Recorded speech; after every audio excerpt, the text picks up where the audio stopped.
नमस्कार मित्रांनो, मराठी बोला युट्यूब चॅनलमध्ये आपलं स्वागत आहे.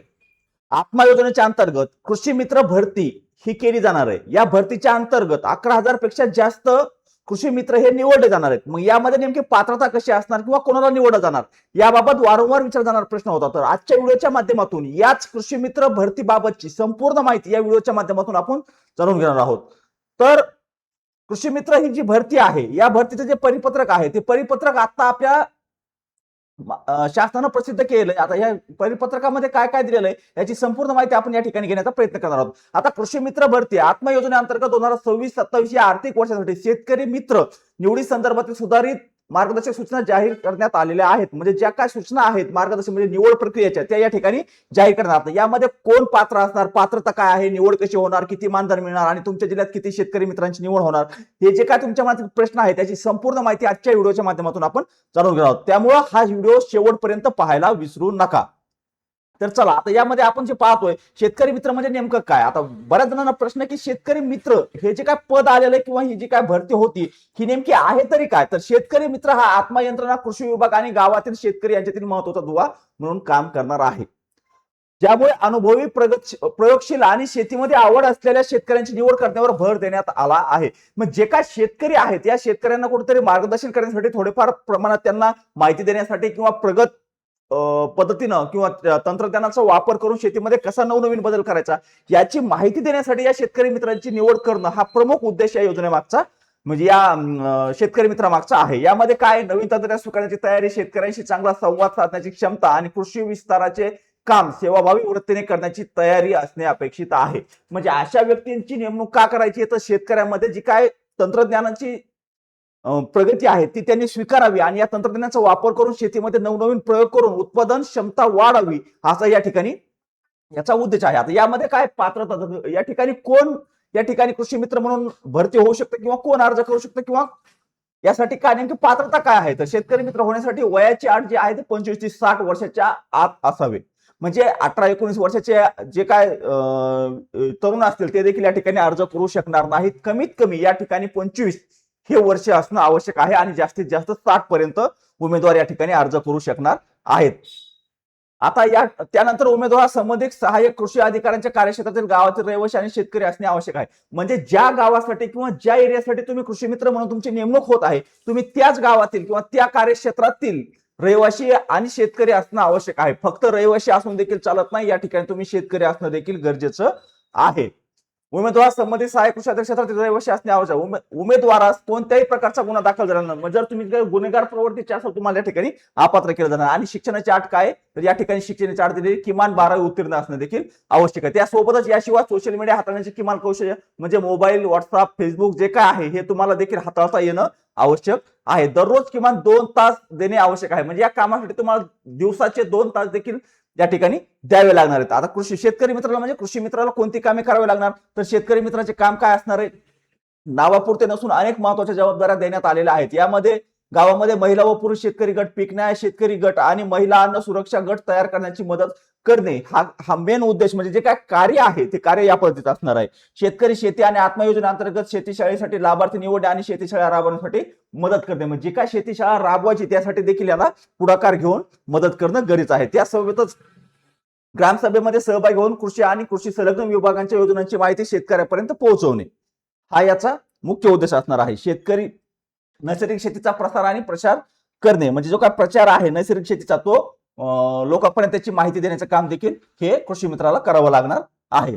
त्यानंतर शेतकरी प्रशिक्षण, डिजिटल कृषी शाळा, विविध कृषी योजना आणि मोहिमांची माहिती शेतकऱ्यांपर्यंत पोहोचणे. अशा पद्धतीनुसार तुम्हाला जी माहिती आहे ही शेतकऱ्यांपर्यंत पोहोचत आहे. महिलांसाठी किती जागा असणार आहेत तर महिलांसाठी या ठिकाणी 30% जागा राखीव असणार. तुमच्या विभागात किती जागा आहेत तुमच्या तालुक्यानुसार तालुक्यात निवडणूक येणाऱ्या शेतकरी मित्रांपैकी 30% ज्या जागा आहेत त्या जागा या ठिकाणी दाखवल्या जातात. तेवढ्या जागा तुम्हाला या ठिकाणी महिलांच्या भरलेल्या असणार आहेत. म्हणजे 30% जागेवर शेतकरी महिला ह्या कृषी मित्र म्हणून भरल्या जाणार आहेत. निवड प्रक्रिया कशी होणार. इच्छुक उमेदवारांनी आपल्या अर्ज संबंधित कृषी सहाय्यक कृषी अधिकाऱ्यांच्या मुख्यालयाच्या ग्राम कृषी विभाग समितीकडे सादर करायचा आहे. म्हणजे जो काय अर्ज आहे आपला तो अर्ज आपल्याला या ठिकाणी सादर करायचा. अर्जाबाबतची जी माहिती आहे ती नंतरच्या व्हिडिओमध्ये आपण घेऊ. पण यामध्ये जे काय कृषी मित्र हे पद आहे या पदाची पात्रता आहे आणि या पदामध्ये काय काय जबाबदारी आहेत याचीच माहिती या व्हिडिओमध्ये आपण घेत आहोत.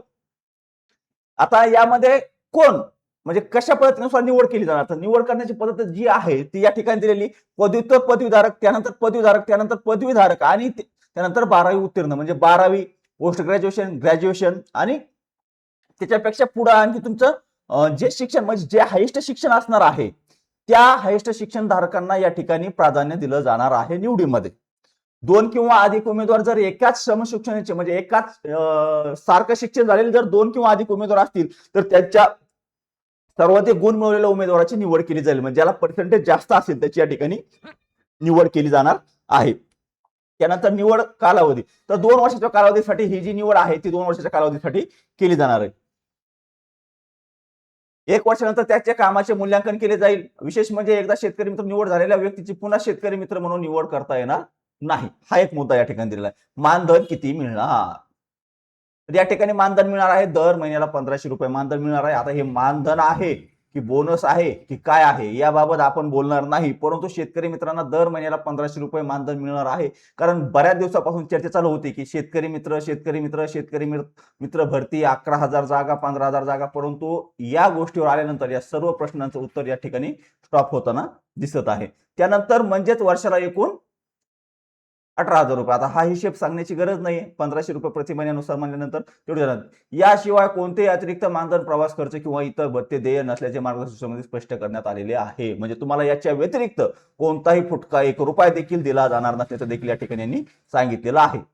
यासोबतच 3 महिन्याचे एकत्रित मानधन वर्षातून 4 टप्प्यामध्ये देण्यात येणार आहे. तसेच रोखीने मानधन देऊ नये अशा स्पष्ट सूचना देण्यात आलेल्या आहेत. म्हणजे हे जे मानधन आहे हे तुमच्या अकाउंटला द्यायचं आहे आणि 3 महिन्यातून एकदा अशा पद्धतीनुसार तुम्हाला वर्षातून 4 वेळेस हे मानधन तुमच्या बँक खात्यावर जमा केलं जाणार आहे. आता कामाचे मूल्यांकन कसं होणार याबाबत आपल्याला आजच काही माहिती घेण्याची गरज नाही. त्यानुसार जे काय पर्सेंटेज आहे त्या पर्सेंटेजनुसार तुम्हाला या ठिकाणी तुमची जी काय निवड प्रक्रिया आहे ती पूर्ण केली जाणार. तुमच्या जिल्ह्यात किती शेतकरी मित्र, आता परिपत्रक जिल्ह्याच्या आकड्यावर काही महत्वाचे खाली जे आकडे दिलेत यामध्ये कोणत्या जिल्ह्यात किती जागा, आता ह्या जर जागा तुम्ही जर पाहिल्या तर बीडमध्ये किती तर 423, त्यानंतर छत्रपती संभाजीनगर 368, जालन्यामध्ये 334, नांदेडमध्ये 408, त्यानंतर परभणी जिल्ह्यामध्ये 295, हिंगोलीमध्ये 181, लातूर 297, धाराशिव 287, तर संपूर्ण महाराष्ट्रासाठी एकूण 11,587 एवढ्या जागा भरल्या जाणार आहेत. आता प्रमुख गोष्ट बऱ्याच जणांचा प्रश्न की हे कायमस्वरूपी पद असणार का, तर आपण मगाच पाहिलंय की 2 वर्ष याची निवड क्षमता जी आहे ती फक्त 2 वर्षापूर्वीच आहे आणि 2 वर्षानंतर एकदा झालेल्या व्यक्तीला परत या पदावर जॉईन होता येणार नाही. त्यामुळे हे जे कर्मचारी आहेत हे परमनंट नसणार आहेत, हे फक्त कायमस्वरूपी आहेत. यामध्ये तसं जे आपली जुनी मन आहे त्या पद्धतीनुसार जाऊ दे त्याचा विषय नाही बोलत आपण, फक्त आपण याबद्दलच माहिती घेऊ. या सेवेला मानधन तत्वावर ठेवण्यात आले आहे, तरी शेतकरी मित्रांना कृषी विभागात कायम नियुक्तीचा कोणताही दावा करता येणार नाही असे परिपत्रकात स्पष्ट करण्यात आले आहे. म्हणजे तुम्ही उद्या काही जरी केलं तरी तुम्हाला परत मोठ्यानं किंवा वाढीव कालावधी किंवा परत तुम्हाला कुठे याची परत निवड करण्याबाबतची अशी कोणतीही सवलत याच्यातून तुम्हाला दिली जाणार नसल्याचं देखील या ठिकाणी स्पष्ट करण्यात आलेलं आहे. आता यामध्ये जे काय आपण पाहिलं त्याची एक थोडक्यात सारांश घेऊ की 25 ते 60 वर्ष वय असणं आवश्यक आहे. त्यानंतर संबंधित गावातील शेतकरी किमान 12वी पास, म्हणजे 12वी पास ही अट आहे ही कोणती सगळ्यात खालची. त्याच्या व्यतिरिक्त जर तुमचं ग्रॅज्युएशन असेल किंवा तुमचं पोस्ट ग्रॅज्युएशन असेल त्याच्या पुढचं काही तुमचं शिक्षण असेल त्या शिक्षणानुसार तुमची निवड या ठिकाणी केली जाणार आहे. त्यामुळे लक्षात घ्या की तुमची 12वी पास म्हणजे प्रत्येकाची 12वी ग्राह्य धरली जाणार नाही. या ठिकाणी तुमच्यापेक्षा जास्त शिकलेला एखादा व्यक्ती असेल आणि तो जर शेती करत असेल आणि त्याने जर अर्ज दाखल केला तर त्याचाच विचार केला जाणार आहे. त्यानंतर 2 तास कृषी विभागाच्या कामासाठी देण्याची तयारी असणं, आता हा काय जास्त महत्वाचा मुद्दा हे नाही, कारण तुम्ही त्या पदावर आल्यानंतर तुम्हाला बाकीच्या गोष्टी त्या करणं गरजेचं असणार आहे. त्यानंतर निवड प्रक्रियेत शिक्षणाला महत्व देण्यात आले आहे. ओके, महिलांसाठी 30% सहभाग अनिवार्य आहे, म्हणजे ज्या जागा आहेत त्यामध्ये 30% या महिलांच्या जागा भरल्या जाणार आहेत.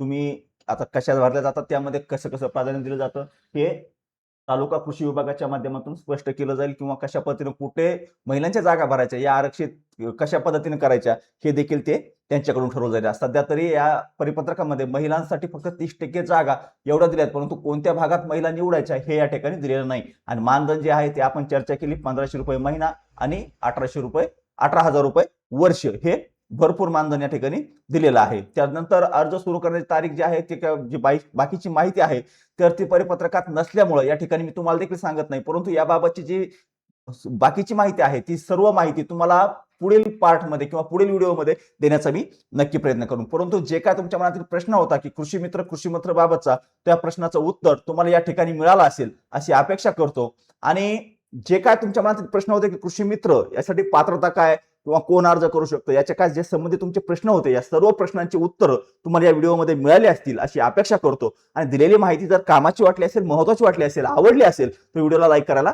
विसरू नका. आणि जर चॅनलवर पहिल्यांदा आला असाल तर चॅनलला सबस्क्राईब करून ठेवा, जेणेकरून असंच महत्त्वपूर्ण अपडेट आपल्याला भेटत राहील. तर चला, धन्यवाद. आजच्या व्हिडिओमध्ये एवढीच माहिती. भेटूया नेक्स्ट व्हिडिओमध्ये नेक्स्ट पॉईंट सोबत.